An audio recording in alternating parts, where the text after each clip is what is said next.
அல்லேலூயா. இன்றைய செய்தியினுடைய தலைப்பு மனதுருக்கமுள்ள இயேசு. கடவுளைனாலே சின்ன வயசுல ஒரு பயமுறுத்துவாங்க. கடவுளை என்ன பண்ண கண்ணை குத்திடுவாரு. கடவுள் தான் உன்னை தண்டிச்சிருக்கிறார். நீ செஞ்ச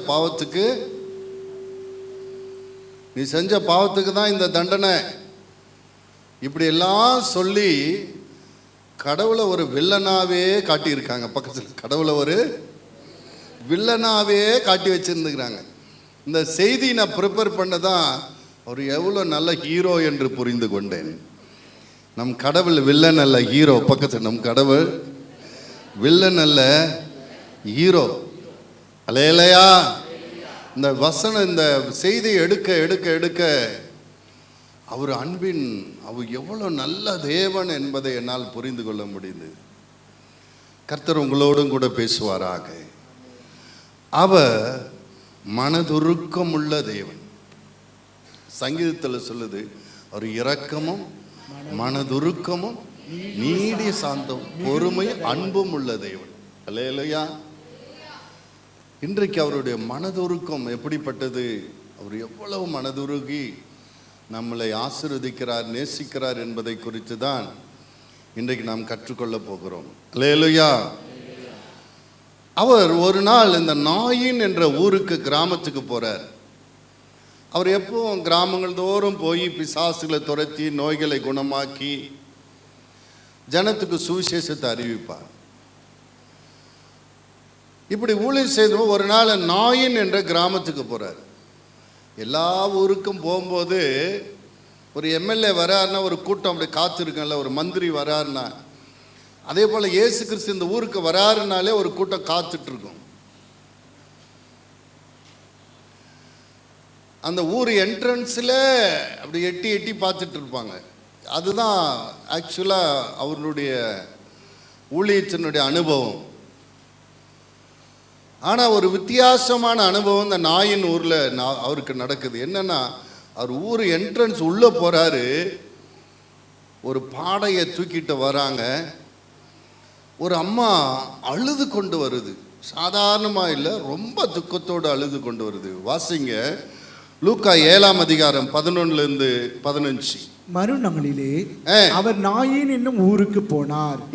அவருடைய சீஷர்கள் அநேகரும் திரளான ஜனங்களும் அவருடனே கூட போனார்கள்.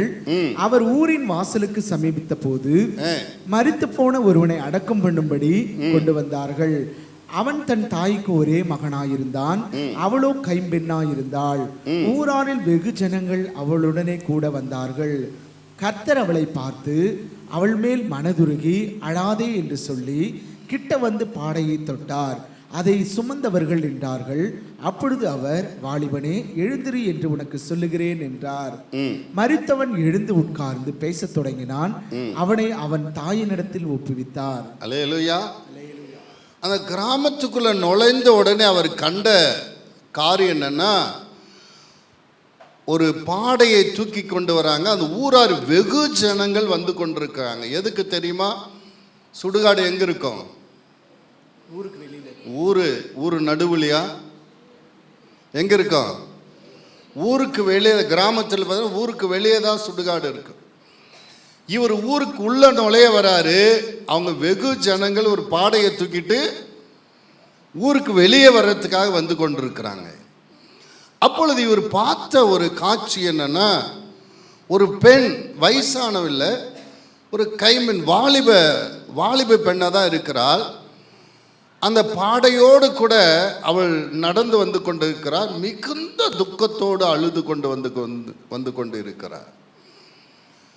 அதை பார்த்த உடனே இந்த சின்ன வயசுல இந்த அம்மா இவ்வளோ என்ன பிரச்சனை இந்த அம்மாவுக்கு அப்படின்னு விசாரிக்கும் போது, இவள் தனக்கு இருந்த ஒரே ஒரு மகனை இழந்து மிகுந்த துக்கத்தோடு இருக்கிறதை அவர் புரிந்து கொண்டார். அல்லேலூயா. தனக்கு இருந்த ஒரு நம்பிக்கை, சரி என் மகன் இருக்கிறான். நிறைய தாய் தகப்பன் மாதிரி பிள்ளைகளுக்காக வாழ்ந்து கொண்டு இருப்பாங்க. அவங்க ஆசைகள் எல்லாம் குழி தோண்டி புதைச்சிட்டு பிள்ளைங்களுக்காகவே வாழ்ந்து கொண்டு இருப்பாங்க. அல்லேலூயா. அப்படி இந்த அம்மா தன் பிள்ளைகளுக்காக, ஒரே ஒரு மகன் தான், அவனுக்காக வாழ்ந்து கொண்டு இருப்பாங்கன்னு நினைக்கிறேன். இப்போ அவனும் மரிச்சிட்டான். துக்கம் தாங்க முடியுமா?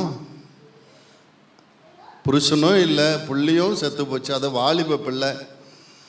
தாங்க முடியுமா துக்கம்? மிகவும் துக்கத்தோடு அவள் இருக்கிறத பார்த்து இயேசு என்ன செய்தாரா? அப்படியே ஒதுங்கி போயிட்டாரா? என்ன செஞ்சாரா? மனதுருகினார். நம்ம துக்கப்பட்டா, நம்ம அழுதா, நம்மளை பார்த்து கண்டுக்காமல் இருக்கிற தேவன் அல்ல. ஒருவன் குற்றுயிராக இருக்கும்போது ஆசாரியன் பார்த்தான், ஒதுங்கி போயிட்டான். அடுத்தது யாரு பார்த்தது? லேவியன் பார்த்து அவனும் ஒதுங்கி போயிட்டான். சமாரியன் நின்று காயம் கட்டி தன் கழுது மேல் ஏற்றி கொண்டு போய் சத்திரத்தில் சேர்த்து பணமும் கொடுத்து, இவனை கவனித்து கொள்ளுங்கள், திரும்பி மீறி இருந்தால் நான் வந்து அதிக செலவானா திரும்பி வரும்போது கொடுக்கிறேன் என்று சொன்னான். நம்ம ஆண்டவர் நல்ல சமாரியன். நம்ம காயப்பட்டு வேதனைப்பட்டு தோற்று போய் துக்கத்தில் இருக்கும்போது ஒதுங்கி போகிற தேவன் அல்ல, நம் தேவன் தோள் மேல் சுமக்கிற தேவன். அல்லேலூயா. லூக்கா 7:12-13 வாசிங்க. அவர் ஊரின் வாசலுக்கு சமீபித்த போது, அவர் ஊரின் வாசலுக்கு சமீபித்த போது மரித்து போன ஒருவனை அடக்கம் பண்ணும்படி கொண்டு வந்தார்கள். அவன் தன் தாய்க்கு ஒரே மகனாயிருந்தான், அவளோ கைம்பெண்ணாயிருந்தாள்.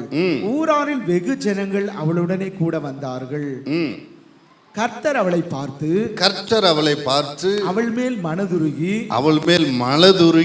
அழாதே என்று சொல்லி கிட்ட வந்து பாடையை தொட்டார். அல்லேலூயா, அல்லேலூயா. கர்த்தர் அவள் மேல் மனதுருகுகிறார்.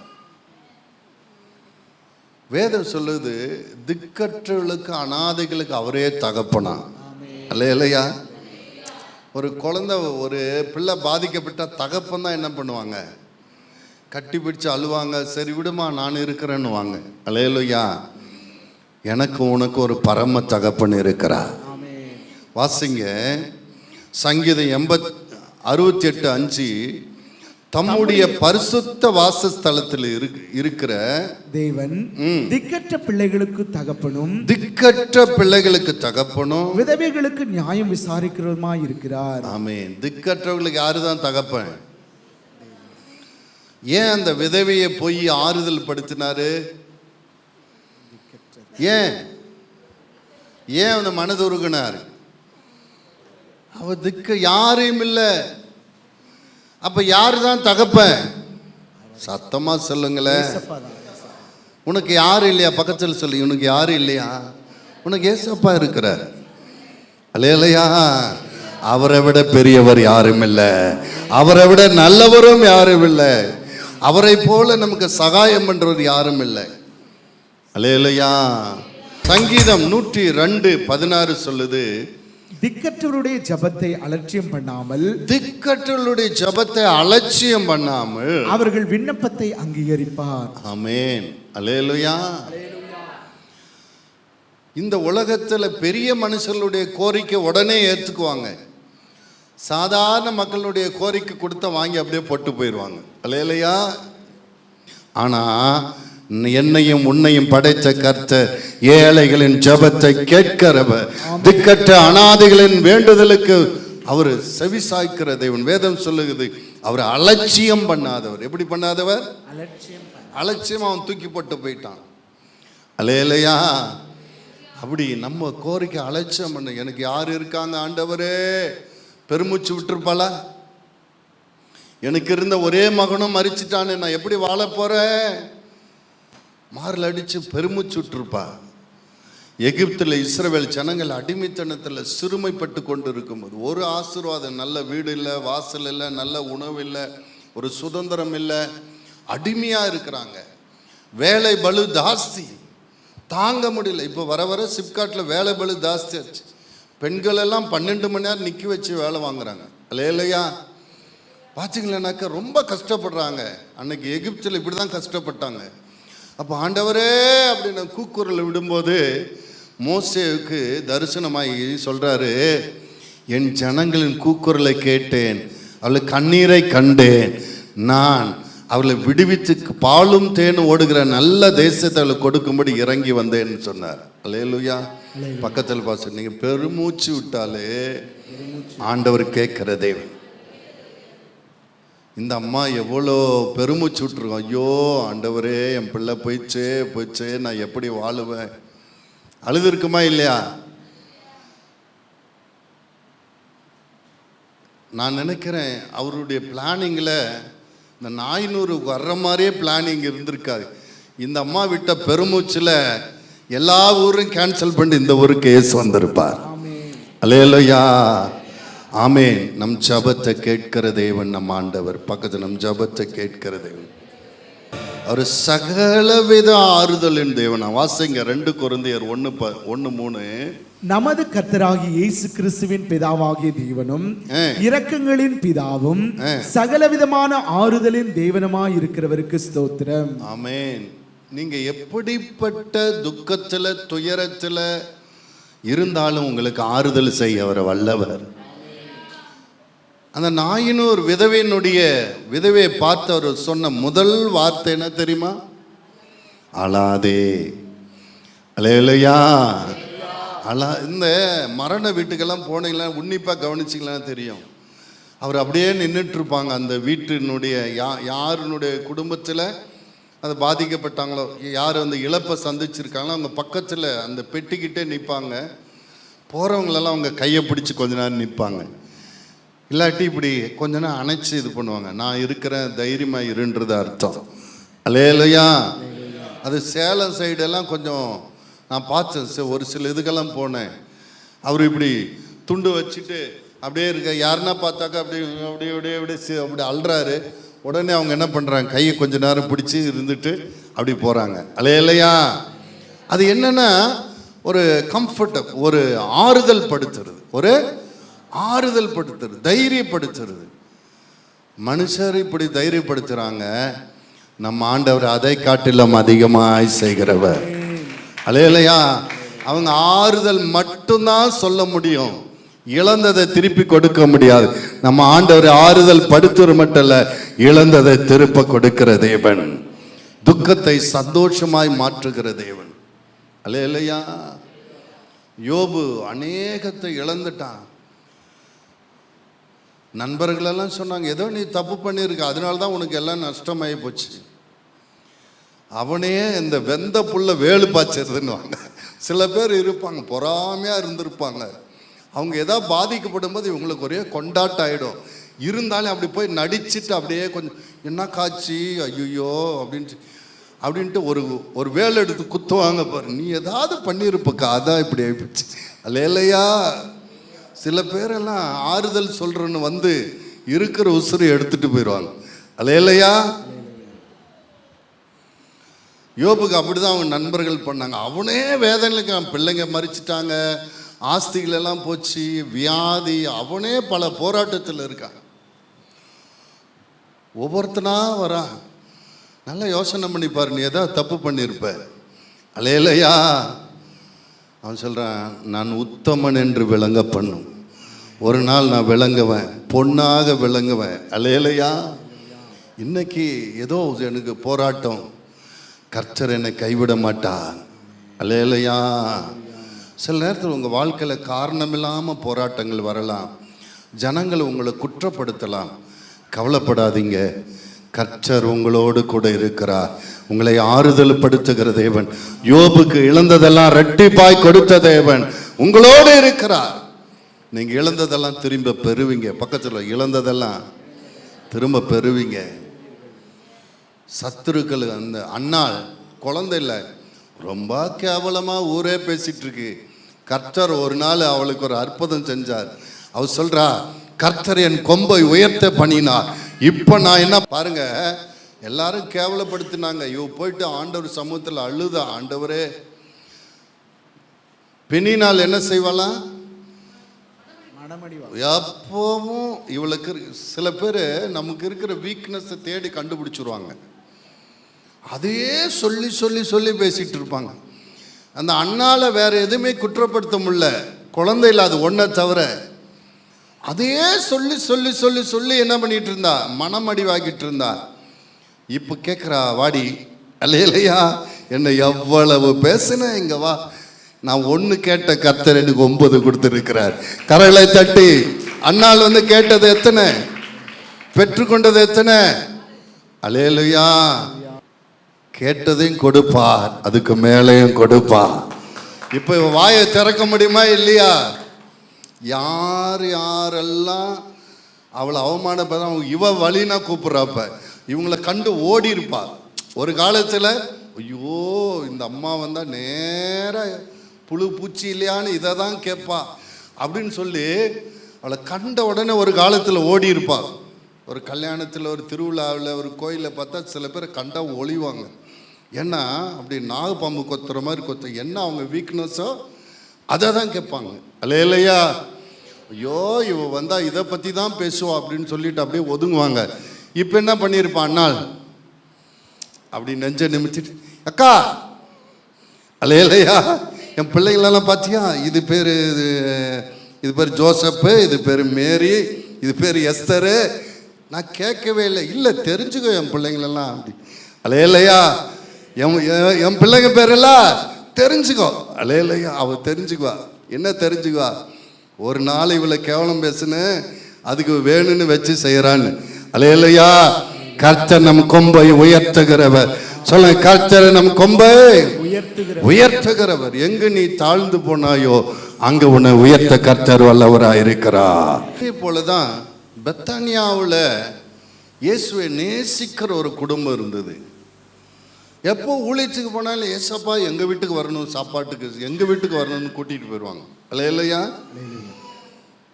கூட்டிகிட்டு போயிட்டு உட்கார வச்சுட்டு அவர் பாதத்தில் உட்கார்ந்துட்டு அவர் பேச பேச கேட்பாங்க. அல்லேலூயா. விசுவாசிக்கிறவனுக்கு நித்திய ஜீவன் உண்டு, அதெல்லாம் நிறைய சொல்லி கொடுத்தாரு. அல்லேலூயா. ஒரு முறை என்னாச்சுன்னா, அந்த குடும்பத்தில் மார்த்தாள், மரியாள், லாசரு, அங்கேயும் யாரும் இல்லை, அப்பா அம்மா இல்லை. இவர் போகிற இடமெல்லாம் அனாதை வீட்டுக்கு தான் போவார் போல தெரியுது. அல்லேலூயா. ஒரு முறை பார்த்தா குஷ்டரோகியா சீமோன் வீட்டில் போய் உட்காந்து சாப்பிட்டுன்னுக்கிறார். சமுதாயத்தில் யார் புறக்கணிச்சாங்களோ அவங்க வீட்டுக்கு தான் ஃபஸ்ட்டில் கால் சீட்டு கொடுக்குறது. நான் உன் வீட்டுக்கு தான்ப்பா வருவேன். சகி அந்த ஊரே வெறுத்தாங்க. அப்பா நான் உன் வீட்டுக்கு வரேன் வா.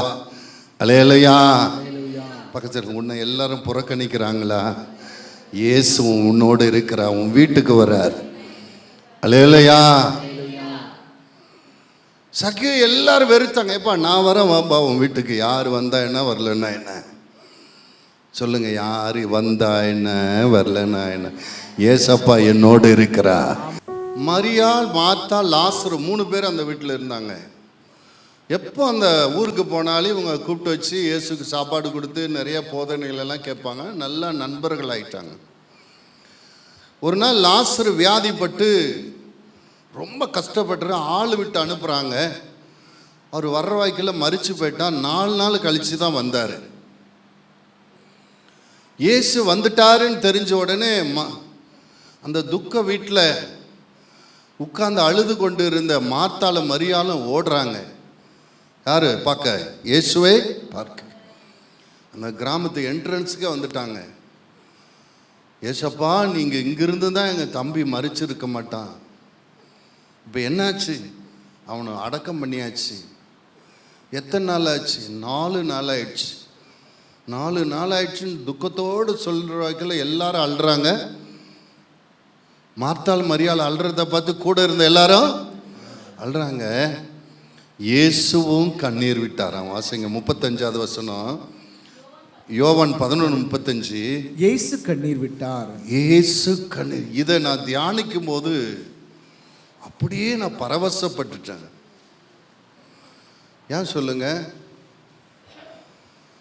அண்ட சராசரத்தும் படைத்த தேவன், இந்த பூமியை போல கோடிக்கணக்கான நட்சத்திரங்களும், ஒவ்வொரு நட்சத்திரமும் பூமியை காட்டிலும் பல 100 மடங்கு பெருசாக இருக்கு. நம்ம பார்க்குறதெல்லாம் நம்ம ஊரை தான் பார்க்குறோம் இல்லையா? நம்ம ஊரை விட்ட வேற ஊர் தெரியல. பல நாடுகள் இருக்கு. இந்த ஒரு பூமின்னு வச்சுக்கோ, இந்த பூமி மாதிரி கோடிக்கணக்கில் இருக்கு. இது எல்லாம் அவருக்குன்னு, அவரால் படைக்கப்பட்டது. அவருக்குன்னு மூ உலகம், பரலோகம், பூமி, பாதாளம். இந்த மூ உலகத்துக்கும் யார் அதிபதி? வானுலத்தோர், பூவுலத்தோர், பாதாளத்தோர் முழங்கால் யாவும் முடங்கும்படி அவரே கர்த்தர் என்று எல்லா நாமத்துக்கும் மேல அவர் என்ன பண்ணப்பட்டிருக்கிறார்? அவ்வளோ பெரிய தேவன். 2 பெண் பிள்ளைங்க துக்கம் அழுறாங்க, இவரும் சேர்ந்து அவரும் அவங்களோட அழுறாரு. அல்லேலூயா. சில சாவீட்டில் பார்த்தீங்கன்னா காரை விட்டு இறங்கி வருவாங்க, அப்படியே வந்து அந்த பெட்டிக்கிட்ட அப்படியே நிற்பாங்க கை கட்டிட்டு, அப்புறம் அப்படியே போயிடுவாங்க. சரி, கிராம பொம்பளைக்கு வந்தால் கட்டி பிடிச்சி அழுவாங்க. சில காரில் வர டிக்கெட்டெல்லாம் அப்படி அழாது, எப்படி வருவாங்க? அப்படி டீசெண்டாக வந்து அப்படி நின்றுட்டு போயிடுவாங்க. ஏன்னா அவங்களெல்லாம் பணக்காரர் படித்தவங்களாம் அழமாட்டாங்க. ஆனால் நம்ம ஆண்டவர் எல்லாத்துக்கும் மேலான பணக்காரர். ஆனால் நாம் அழுதால் அவர் அருள்கிறவர். அல்லேலூயா. பணக்காரருக்கே பணக்காரர் யாரு? இயேசு. மூ உலகத்துக்கு ஆண்டவர். அவருக்குன்னு தான் எல்லாமே படைக்கப்பட்டது. நாம் பார்க்கிற, காண்கிறது, காணாத எல்லாம் அவருடையது.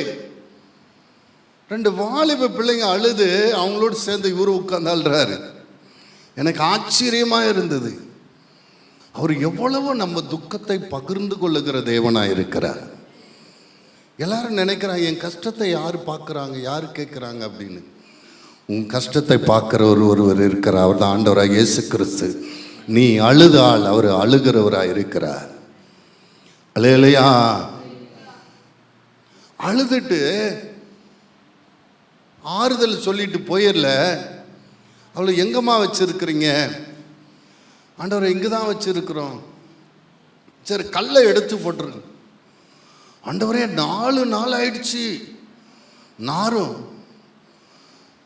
ஏம்மா, நான் திரும்பி வரப்போகிறேன். 4000 வருஷத்துக்கு முன்னாடி மரிச்சவனே நான் எழுப்ப போகிறேன். இந்த 4 நாள் ஆனவனை எழுப்ப முடியாதா? இயேசு வருகையில் ஆதாம் யாவால் உயிர் தெழுவாங்களா? உயிர் தெள்ள மாட்டாங்களா?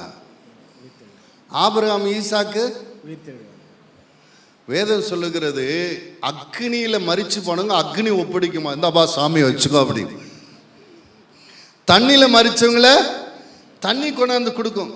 இந்த கார்ட்டூன்ல எல்லாம் பார்த்தீங்கன்னா மனுஷன் மாதிரியே தண்ணி எழும்பி அப்படி நடக்கும். பார்த்துருக்கீங்களா? சின்ன பிள்ளை கார்ட்டூன்ல அதே போல தண்ணி அப்படி எழும்பி தன்னிடத்தில் மரிச்சவங்களை கொண்டாந்து அப்படி கொடுத்துட்டு போயிடும். அல்லேலூயா.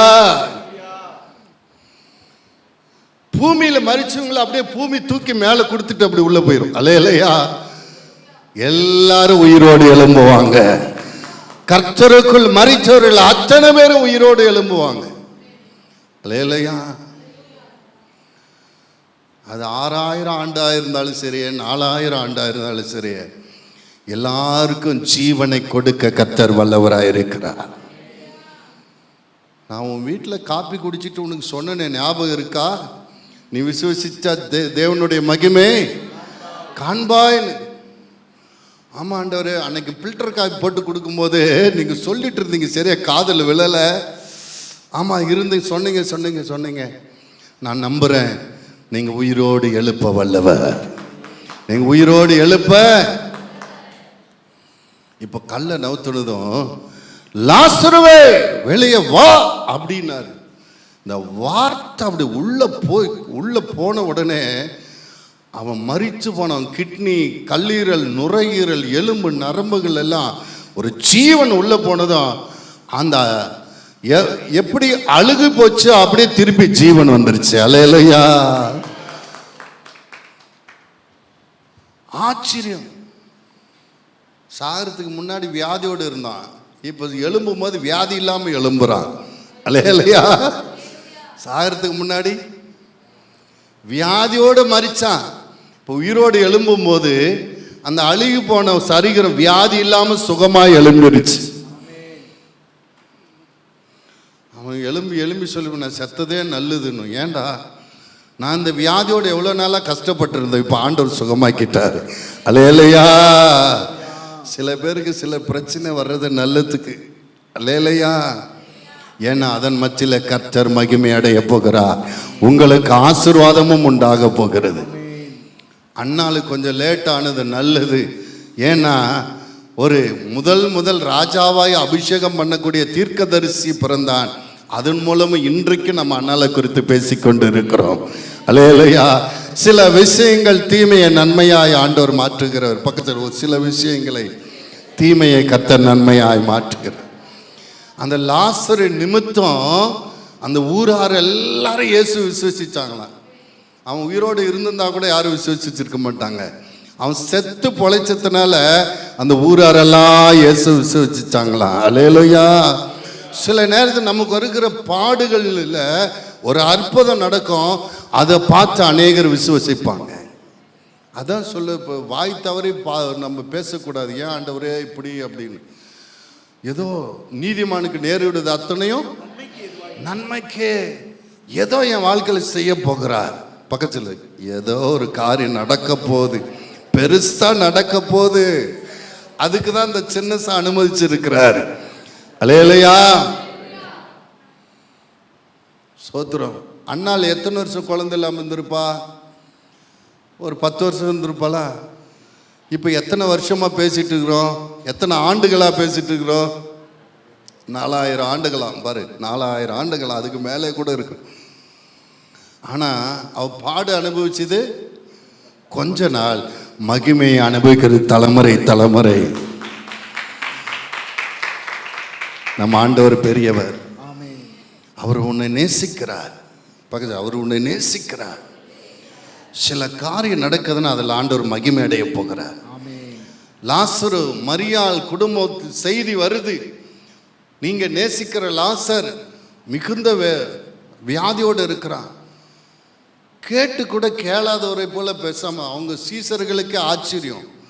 எப்பவுமே அந்த குடும்பத்துக்குன்னா இவர் துடிப்பாரு, இப்ப பேசாம இருக்கிறாரு, காதல கேட்டு கேட்காம இருக்கிறாரு. ஏன்னா அவர் ரொம்ப நேசிக்கிற குடும்பம் ஆச்சு. சீசர்களே குசு குசுன்னு பேசிட்டு இருப்பாங்க. யோவானுக்கிட்ட பேதுரு போய் சொல்ல, மார்த்தாள் மரியாதைன்னா ஆண்டவர் ஓடுவாரு, ஏன் அமைதியா இருக்கிறாரு? அவங்கள ரொம்ப நேசிப்பாரு. அது ரொம்ப வியாதிப்பட்டிருக்கான், மரண தருவாயில் இருக்கான்னு சொன்னா கூட பேசாம இருக்கிறாரு. அவர் பேசாம இருந்ததுக்கு லேட்டா வந்ததுக்கு காரணம் என்ன தெரியுமா? அவன் மூலமா, லாசர் மூலமா அந்த ஊர் ரட்சிக்கப்பட வேண்டும் என்பதற்காக. அல்லேலூயா. சில நேரத்தில் நீ கூவி கூவி ஜெபம் பண்ணி ஆண்டவர் அமைதியா இருக்கிறாரா? உன் மூலமாக ஆண்டவர் பெரிய காரியம் செய்ய போகிறார். உன் மூலமாக ஆண்டவர் மகிமை அடைய போகிறார். வேதம் சொல்லுகிறது, இளைய மகந்தன் வரும்போது ஓடி போய் கட்டி அணைத்து கொண்டாராம். அது மனதுருகி. அந்த வசனத்தை வாசிங்க, லூக்கா 15:20. எழுந்து புறப்பட்டு தன் தகப்பனிடத்தில் வந்தான். அவன் தூரத்தில் வரும்போது அவனுடைய தகப்பன் அவனை கண்டு மனதுருகி ஓடி அவன் கழுத்தை கட்டிக்கொண்டு அவனை முத்தம் செய்தான். எல்லாரும் சொல்றாங்களே, யோபு பார்த்து சொன்ன, நீ செஞ்ச தப்புக்கு தான் இந்த மாதிரி எல்லாம் உனக்கு கஷ்டம்னு. அப்படியா? இளைய மகிந்தன் தகப்பனுடைய சொத்தை, வயலை பாதி பிரிச்சுட்டு வித்து காசு கொண்டு போயிட்டான். இப்ப இவங்களுடைய வயல்ல பாதி என்ன பண்றாங்க, பக்கத்து நிலத்துக்கார வந்து உழுதுட்டு இருக்காங்க. சில விவசாயிகளுக்கு தன் உயிரை காட்டிலும் மேலா நிலத்தை நேசிப்பாங்க. இப்போ அந்த தகப்பனுடைய வயலில் பாதி வயல் இப்போ என்ன பண்ணிட்டு இருக்காங்க, பக்கத்து நிலத்துக்காரன் வாங்கி அதை உழுதுட்டு இருக்கான். தினம் தினம் பார்க்கும்போது மனவேதனையாக இருக்கும். சரி, வித்து காசை எடுத்துட்டு போனானே, மகன் நல்லா வாழ்றான்னு செய்தியா? அவனோட மூத்த மகனுக்கு தெரிஞ்சிருக்கு எப்படி வாழ்றான்ட்டு. துன்மார்க்கமாக வாழ்ந்து கொண்டு இருக்கிறான். அந்த ஊராருக்கு தெரியாதா? தெரியும். அப்போ இந்த ஊரார் என்ன சொல்லியிருப்பாங்க, என்ன புள்ள வளர்த்து நீ. இப்போ பிள்ளைங்க பண்ணுற தப்பெல்லாம் யாருக்கு மேலே விழுது? அப்பா அம்மா மேலே விழுது. என்ன புள்ள வளர்த்து நீ, அவன் அப்படி பண்ணிட்டு இருக்கானமே, இப்படி பண்ணிட்டு இருக்கானமே. சில பிள்ளைங்களை பெற்றுட்டு தாய் தப்பு மாதிரி மனவேதனை அடைஞ்சிட்டு இருக்கிறாங்க. அல்லேலூயா. அதே மாதிரிதான் இவர் மனவேதனை அடைஞ்சிருப்பார். நிலமும் போச்சு, பணத்துக்கு பணமும் போச்சு, பிள்ளைக்கு பிள்ளையும் போய் இப்ப அவமானம், தினம் தினம் அவமானம். இவ்வளோ பெரிய அவமானத்தை சகித்து கொண்டு இருந்தவர் அவன் தூரத்தில் வரான். தூரத்தில் எல்லாத்தையும் இழந்து துன்மார்க்கமான எல்லாத்தையும் இழந்து வரான். பண்ணி சாப்பிட்ற கூட தவடு கூட இல்லை அப்படின்னா பயங்கர பசியோடு இருந்திருப்பான்னு நினைக்கிறேன். பசி இருந்தாலே ஒரு மாதிரி கண்ணெல்லாம் என்ன ஆகும், இதாகும், நடையெல்லாம் என்ன ஆகும், சோர்வு அடைஞ்சிரும். அவன் தூரத்தில் வரும்போதே தகப்பன் அவன் முகத்தை பார்க்குறான், கண்ணை பார்க்குறான்.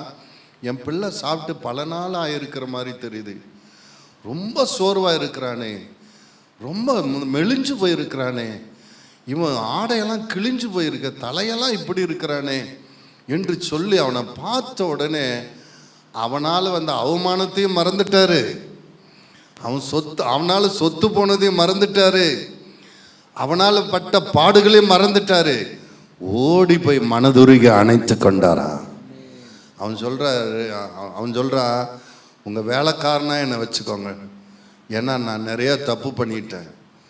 அவர் சொல்கிறாரு, என் மகன் மரித்து போனான், பிழைத்து கொண்டான், காணாமல் போனான், காணப்பட்டான். நம்ம தப்பு பண்ணாலே ஆண்டவருக்கு பிள்ளை தான். உங்கள் பிள்ளை தப்பு பண்ண என்ன சொல்கிறாங்க, ஊராரு பாரு உன் பிள்ளை அங்கே சிகரெட்டு குடிச்சு நின்றுட்டு இருக்கான் சொல்கிறாங்களா? என்னன்னு சொல்ல, உன் பிள்ளை. அதே போல தான் நம்ம என்ன தப்பு பண்ணல ஆண்டவருக்கு நாம் பிள்ளை தான். அந்த தகப்பன் என்ன செஞ்சாராம், ஓடி மனதுரி அணைத்து கொண்டார். நீங்க ஒருவேளை தவறு செய்தவர்களா இருக்கலாம், அவர் அன்பு மாறல, அவர் சிலுவையில் உனக்காக ஜீவனை கொடுத்த அன்பு மாறல, இன்றைக்கு உன்னை நேசிக்கிறவராய் இருக்கிறார். சிஸ்டர், இயேசு உன்னை நேசிக்கிறார். பிரதர், இயேசு உன்னை நேசிக்கிறார். ஏதோ ஒரு கோளாறுல நீ வழி தப்பி இருக்கலாம், இளைய மைந்தனை போல நீ உணர்வடைஞ்சனா உன்னை அணைத்து கொள்ள அவர் பிரியமா இருக்கிறார். அல்லேலூயா. உன் குற்றங்களை மன்னிக்க, நீ இழந்து போன அபிஷேகத்தை திரும்ப கொடுக்க, இழந்து போன ரட்சிப்பை திரும்ப கொடுக்க, இழந்து போன எல்லா மேன்மையும் திரும்ப கொடுக்க அவர் சித்தம் உள்ளவராக இருக்கிறார். அல்லேலூயா. மார்க் 1:40 சொல்லுது, அப்பொழுது குஷ்டரோகி ஒருவன் அவரிடத்தில் வந்து அவர் முன்பாக முழங்காற்படியிட்டு, உமக்கு சித்தமானால் என்னை சுத்தமாக்க உம்மால் ஆகும் என்று வேண்டிக் கொண்டான். இயேசு மனதுருகி கையை நீட்டி அவனை தொட்டு, எனக்கு சுத்தம் உண்டு, சுத்தமாகு என்றார். நம்ம ஆண்டவருடைய மனதுருக்கத்தை தியானிச்சுட்டே அழுதுருவீங்க. அந்த நாட்களுடைய சூழ்நிலை எப்படி இருந்துச்சுன்னா, குஷ்டரோகத்துக்கு மருந்து கிடையாது. ஏதாவது கொஞ்சம் அங்கங்கே வெள்ளை வெள்ளையாக புள்ளி புள்ளியாக இருந்தாலே ஊரை விட்டு துரத்திடுவாங்க வெளியே. அதில் வெண் குஷ்டம் இருக்குது, அப்புறம் ஏதோ குஷ்டமெல்லாம் இருக்குது, பல ரகங்கள் இருக்குது. குஷ்டம் தெரிஞ்சாலே ஊரை விட்டு விரட்டி விட்டுருவாங்க.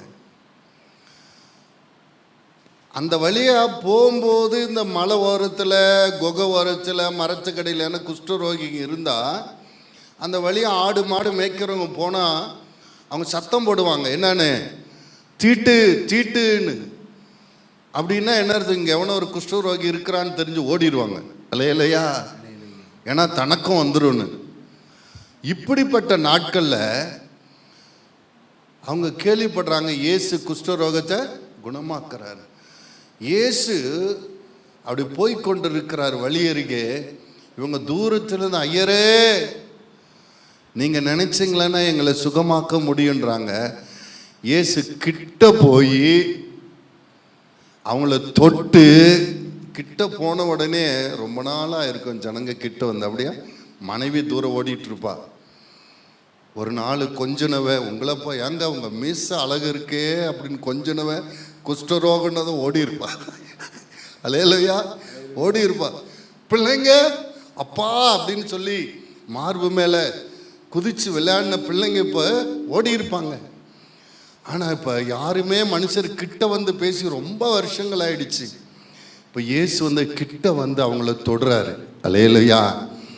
அதுவே அவங்களுக்கு பெரிய ஆறுதலாக இருந்திருக்குன்னு நினைக்கிறேன். அல்லேலூயா. தொட்டு, நான் என்ன செய்யணும் ஆண்டவரே, நான் சுகமாகணும், உன் விசுவாசத்தின்படி உனக்கு ஆகட்டும். ஆண்டவர் சுகமாக்கிட்டார். கரங்களை தட்டுங்க.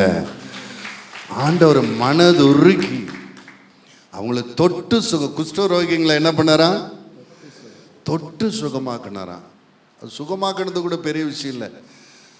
ஆண்டவர் எல்லாம் எவ்வளோ பேருக்கு அற்புதம் செஞ்சுக்கிறாரு. அவன் குஷ்டம் கை காலெல்லாம் வியாதி இருக்கு, அவனை போய் தொட்டிருக்கிறாரு. அதுக்கு ஒரு மனசு வேணுமல்ல, அதுக்கு ஒரு தூரம் நின்றுட்டு உன் விசுவாசத்தின்படி ஆகட்டும் அப்படின்னு சொல்லலை. கிட்ட போய் என்ன பண்ணாரா? என்னப்பாச்சு என்ன தொட்டு அவனை தைரியப்படுத்தி அவனை சுகமாக்கினார். அல்லேலூயா.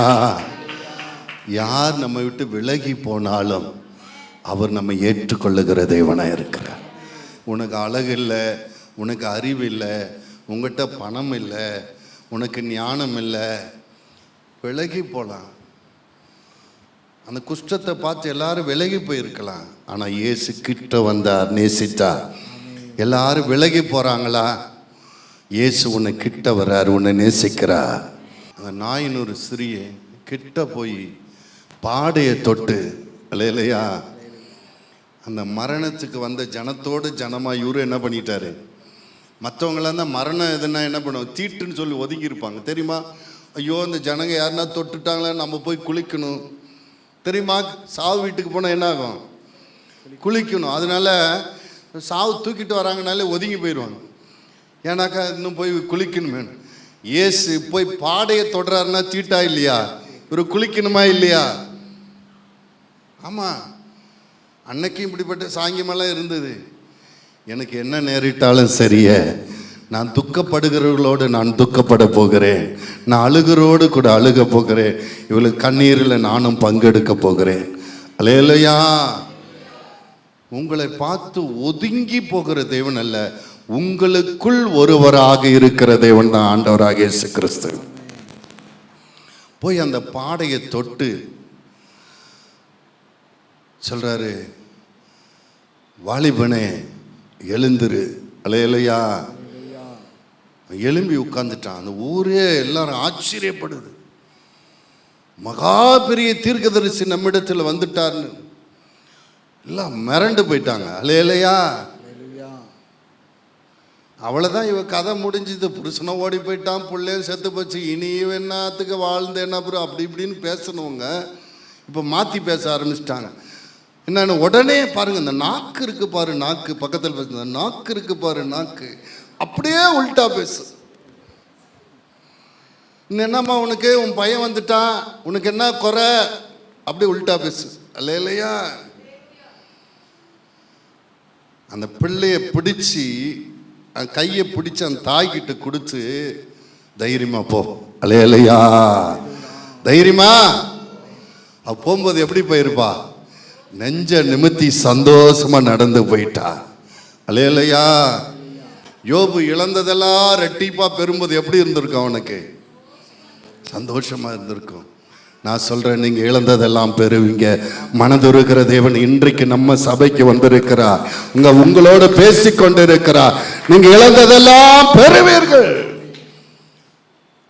உங்கள் துக்கம் சந்தோஷமாய் மாறும். அப்படியே எழும்பி நின்று, ஆண்டவரே, எனக்குள்ளும் நிறைய இழப்புகள் இருக்கிறது, நிறைய அவமானங்கள் இருக்கிறது. நான் சுகத்தை இழந்திருக்கிறேன், பிள்ளை பாக்கியத்தை இழந்திருக்கிறேன், வீடு வாசலை இழந்திருக்கிறேன், அநேக கடனில் சிக்கி இருக்கிறேன், அநேக பிரச்சனையில் சிக்கி இருக்கிறேன், குடும்ப சமாதானத்தை இழந்திருக்கிறேன். ஆண்டவரே, ஒரு காலத்தில் நான் ஆசீர்வாதமாக இருந்தேன், இப்போ நான் கஷ்டப்பட்டு கொண்டிருக்கிறேன். இயேசுவே, என் வாழ்க்கையில் ஒரு ஆறுதல் வருமா, என் வாழ்க்கையில் அற்புதம் நடக்குமா என்று கேட்கிற சகோதரியே, உன்னை நேசிக்கிறார். அவர் அழுகிற, உன்னோடு கூட அழுகிற கர்த்தர் என்பதை மறந்து விடாதே. அவர் மகா பெரியவர் தான், ஆனா அவர் உன்னை அதிகமா நேசிக்கிறதுனால உன்னோடு கூட அவரும் அழுகிற தேவனா இருக்கிறார். மார்த்தாள் மரியாள் கண்ணீர் விட்ட போது அவரும் கண்ணீர் விட்டார். மனதில் துக்கம் இல்லாம கண்ணீர் வராது. அவர் உனக்காக துக்கப்படு. என் பிள்ளை வாழ்க்கை இப்படி ஆயிடுச்சு, இந்த நிலைமை இப்படி ஆயிடுச்சு, என் பிள்ளை நிலைமை இப்படி ஆயிடுச்சுன்னு அவர் அழுகிற தேவனா இருக்கிறார்.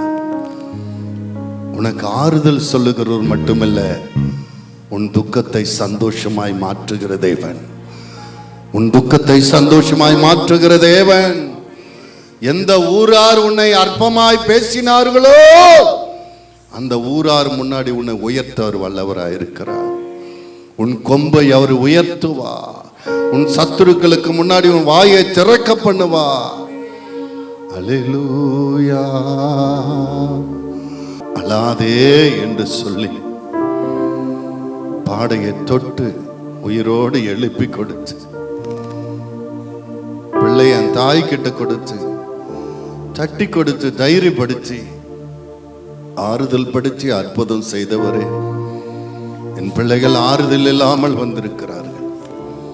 குடும்பத்து சமாதானத்தை இழந்தவர்கள் உண்டு, நோய்வாய்ப்பட்டவர்கள் உண்டு, கடன்பட்டவர்கள் உண்டு, நல்ல வேலை இல்லாம அவமானப்பட்டவர்கள், தொழில் நஷ்டப்பட்டவர்கள் உண்டு.